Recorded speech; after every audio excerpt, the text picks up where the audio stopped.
गंभीर बातमी पुण्यामध्ये पुन्हा मेफेड्रन ड्रग्सचा साठा जप्त करण्यात आलाय।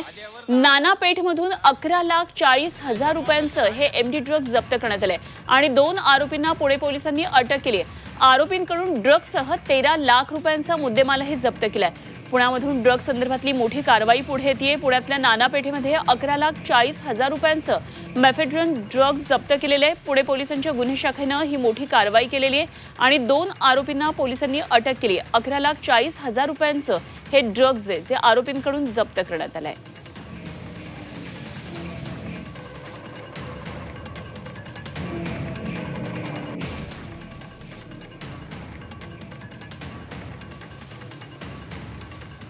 पुण्यामधून ही मोठी कारवाई पुढे येते। ड्रग्स जप्त करण्यात आलेले आहे।